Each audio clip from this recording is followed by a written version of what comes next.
صباح الخير. أنا اليوم سعيد باستقبال السيد عبد الله باتيلي، الممثل الخاص للأمين العام للأمم المتحدة حول الملف الليبي الذي يقوم بزيارة للمغرب، وكانت فرصة باش نجدد التهاني للسيد الممثل الخاص على تعيينه من قبل الأمين العام في هذا المنصب، وتجديد دعم المغرب له ولمجهوداته، واستعداد المغرب للعمل معه بشكل دائم في إطار تنفيذ مهامه. نحن سعداء أن السيد باتيلي هو الآن اللي مكلف بهذا الملف بالنظر إلى الخبرة ديالو الدبلوماسية وبالنظر إلى الدور المهم اللي قام به في العديد من الملفات المتعلقة بالأمن والاستقرار خاصة في القارة الإفريقية. اجتماعنا كان مناسبة للحديث حول تطور الوضع في ليبيا والتقدم اللي حاصل في بعض المجالات والعراقيل اللي ما زال في الصعاب اللي ما زال كيواجهها حل الأزمة الليبية، وكانت مناسبة باش نذكر بالمحددات الموقف المغربي من هذا الملف، واللي هي 4 ولا 5 المحددات. أولا أن المغرب مع وحدة ليبيا الوطنية، مع سيادتها الترابية، ومع حل في إطار سيادة ليبيا وحدتها الترابية وحدتها الوطنية. المحدد الثاني هو أن المغرب مع حل ليبي للأزمة الليبية بعيدا عن التدخلات الخارجية. المغرب مع حل سلمي ما فيش ضد أي توجه نحو فرض حلول عسكرية في ليبيا، والمغرب في إطار دعمه للحل الليبي ضد كل التدخلات الخارجية في ليبيا وضد جعل ليبيا ساحة للتجاذبات الدبلوماسية. النقطة الثالثة هي أنه إذا كان الحل خصو يكون ليبي فما يمكن يتم إلا بدعم دولي، وفي هذا الإطار كيجي الدور الأساسي اللي تقوم به الأمم المتحدة لإيجاد هذا الحل في ليبيا. الأمم المتحدة هي المظلة اللي يمكن لها تعطي الاستمرارية والقوة لأي حل ليبي، ومن هنا كيجي دعمنا لمجهودات السيد الممثل الخاص للأمين العام. النقطة الرابعة هي المغرب كيفصل بين مسألتين أو بين إشكالين اللي كاينين في ليبيا. كاين مسألة الشرعية وكاين مسألة تدبير الفترة الانتقالية. مسألة الشرعية ما يمكن لها تحل في ليبيا إلا عن طريق الانتخابات اللي كتحدد وكيختار فيها الشعب الليبي لمن يمنح سلطة التدبير السياسي في ليبيا. مسألة الشرعية ما تحل إلا بانتخابات رئاسية وبرلمانية في ليبيا، وبلا هذه الانتخابات مسألة الشرعية كتبقى مطروحة. للأسف بقى بعض العراقيل اللي كتواجه التحضير لهذه الانتخابات، واللي نتمناو أنها بفضل الحكمة الليبيين، بفضل المجهودات الدولية ومجهودات الأمم المتحدة ومجهودات كل الأطراف، يمكن تجاوز هذه العراقيل وتم الحصول على توافق من أجل إجراء انتخابات في أقرب الآجال، الانتخابات البرلمانية والرئاسية. هذا جانب الشرعية، وكاين جانب ديال تدبير المرحلة الانتقالية اللي خصو يكون تدبير توافقي من خلال مؤسسات اللي تحضر للانتخابات، سلطة تنفيذية وسلطة تشريعية. والمغرب كان دائما كيتعامل مع هذه المؤسسات من هذا المنطلق أنها مؤسسات لتدبير المرحلة الانتقالية، سواء الحكومة الحالية، الحكومة الوحدة الوطنية، أو سواء المجلس النواب أو المجلس الأعلى للدولة، كلها مؤسسات لتدبير المرحلة الانتقالية لإيصال ليبيا إلى الانتخابات اللي تحسم فيها مسألة الشرعية. في إطار هذه المحددات اللي تحدثت عليها، المغرب تحرك منذ البداية بتعليمات من جلالة الملك لمساعدة الليبيين على أنهم يلتقيوا، على أنهم يتناقشوا، على أنهم يتفاوضوا لإيجاد حل ليبي للأزمة الليبية. والمغرب احتضن اجتماعات دائما مع الأمم المتحدة منذ بوزنيقة إلى الاجتماعات الأخيرة اللي كانت في الرباط، كلها بهذا التوجه أن الليبيين هما اللي بيدهم الحل لأزمتهم بعيدا عن كل تدخلات خارجية، وأن المغرب يمنح لهم واحد الفضاء، واحد المساحة فين يمكن لهم يتذاكروا بيناتهم. والمغرب كانت دائما تعليمات جلالة الملك هي أننا نبقاو على مسافة واحدة مع الليبيين. المغرب ما عمره غيختار ما بين الليبيين، والمغرب ما عمره غيقول هذا الليبي أكثر شرعية من الليبي الآخر. المغرب كيقول هناك مرحلة انتقالية، ومرحلة مسألة الشرعية تحسم بالانتخابات، وهناك مؤسسات يجب التعامل معها من هذا المنطلق. المغرب غيستمر في هذا المجهود بجانب ومع الأمم المتحدة للوصول إلى هذا الحل. Très brièvement, chers frères, ce que j'ai dit, c'est que je suis très heureux de vous recevoir aujourd'hui. Très heureux que le dossier libyen ait été confié à un diplomate chevronné, à quelqu'un qui a une grande expérience dans la gestion de dossiers liés à la paix et à la stabilité, que le Maroc vous réitère son soutien, le Maroc vous réitère sa disponibilité à travailler avec vous dans le cadre de votre mandat pour parvenir à une résolution de cette crise libyenne. J'ai rappelé les 4 fondamentaux de la position marocaine. Nous voulons préserver l'unité de la Libye, sa souveraineté nationale. Nous souhaitons que la solution soit libyenne pour la Libye, loin des interférences étrangères, sans que la Libye ne devienne un terrain de tiraillement entre des puissances régionales et internationales.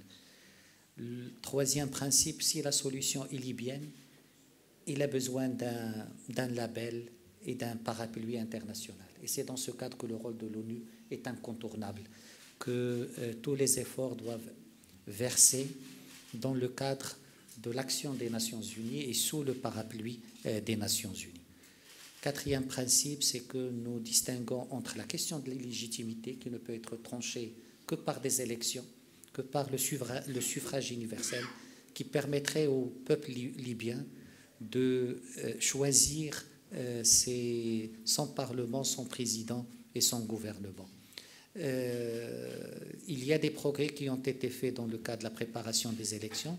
Il y a encore des obstacles et nous espérons que rapidement les Libyens, sous le parapluie des Nations Unies, dans le cadre des différentes initiatives qui sont prises au niveau régional, puissent parvenir à un consensus autour des points qui restent en suspens. La question de la légitimité étant liée aux élections, il y a la phase transitoire. Et dans le cas de la phase transitoire, le Maroc est pour une approche pragmatique qui renforce les institutions existantes, gouvernement, Parlement, Haut Conseil d'État, comme cadre de travail pour préparer la Libye à ces élections. La Libye n'a pas besoin d'une transition dans la transition. La Libye a besoin que la transition l'amène directement et rapidement vers des élections. C'est dans le cadre de ces déterminants et conformément aux très hautes instructions royales que le Maroc s'est engagé dans ce dossier à abriter de nombreuses réunions des parties libyennes, tout le temps encore en concertation avec la présence sous la présidence des Nations Unies.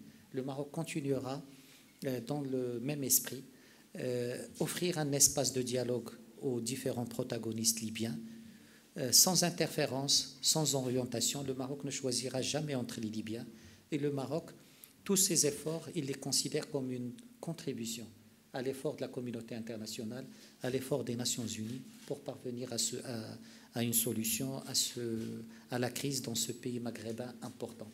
La stabilité de la Libye est fondamentale pour la stabilité de l'Afrique du Nord et a un impact direct sur la stabilité dans notre région. Merci. Merci beaucoup, Monsieur le ministre. Je voudrais exprimer ma satisfaction d'être aujourd'hui à Rabat pour rencontrer Monsieur le ministre Bourita, dans le cadre de mon mandat, comme représentant spécial du secrétaire général des Nations Unies et chef de la mission des Nations Unies en Libye. Comme il vient de le dire, nous venons d'avoir des échanges très approfondis sur la question de la Libye. Comme vous le savez, il est plus longtemps que moi dans ce dossier et je l'ai beaucoup écouté. Et il se dégage que nous avons un souci commun qu'il vient d'exprimer ici, c'est-à-dire contribuer à rétablir la paix, la stabilité en Libye. Chez nous, on dit que quand la maison du voisin brûle, tout le voisinage doit se mobiliser pour apporter de l'eau et éteindre le feu. Je crois qu'il est du rôle de tous les voisins de la Libye, les voisins immédiats comme lointains, comme tous les partenaires internationaux, de faire en sorte que la Libye soit enfin stabilisée après 10 ans de conflit, d'arrangements provisoires, comme il vient de le dire si bien. Il est de l'intérêt des Libyens, et les Libyens l'expriment de manière très forte. Ils veulent avoir des institutions stables, des institutions légitimes qui vont ouvrir la voie vers la prospérité dans leur pays. Tout le monde sait que la Libye dispose de ressources énormes qui peuvent, dans un avenir très proche, créer les conditions de la prospérité durable de ce pays. C'est à cela que les Libyens travaillent au niveau de la base, et je dois dire pratiquement à tous les niveaux. Depuis que je suis arrivé en Libye, en octobre dernier, je réside à Tripoli et j'ai eu des consultations très étendues avec les Libyens de toutes les régions. Je me suis rendu à l'ouest, bien sûr, à Tripoli, mais également à Benghazi, à Sirte, à Sebha, au sud.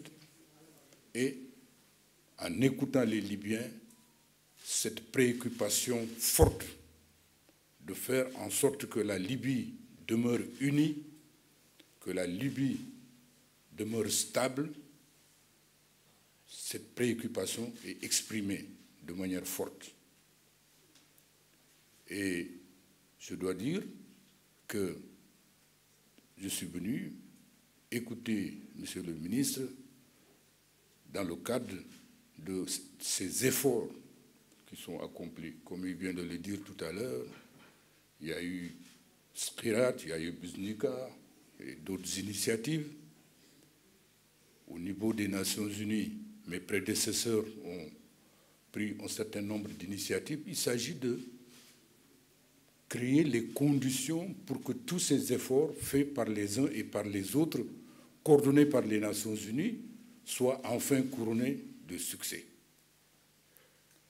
Naturellement, la stabilité, la légitimité des institutions ne peut venir que des élections, il vient de le dire tout à l'heure. Et nous, aux Nations Unies, nous croyons qu'une solution, pour qu'elle soit durable, ne peut être obtenue que par l'adhésion des Libyens eux-mêmes. C'est pourquoi, depuis lors, nous ne cessons d'appeler les Libyens à se mettre ensemble, à se parler, à faire des compromis nécessaires pour qu'un accord soit trouvé, qui soit un accord libyo-libyen. Nous y travaillons fortement avec tous les partenaires, dont le Maroc et tous les autres de la communauté internationale. Et notre souci, c'est que tous nous parlions d'une même voix, que nous agissions dans la même direction. Et je suis heureux que le ministre l'a répété tout à l'heure, que nous sommes ensemble dans cette voie. Je voudrais donc vous remercier très sincèrement pour cette disponibilité et nous gardons le contact. Merci beaucoup.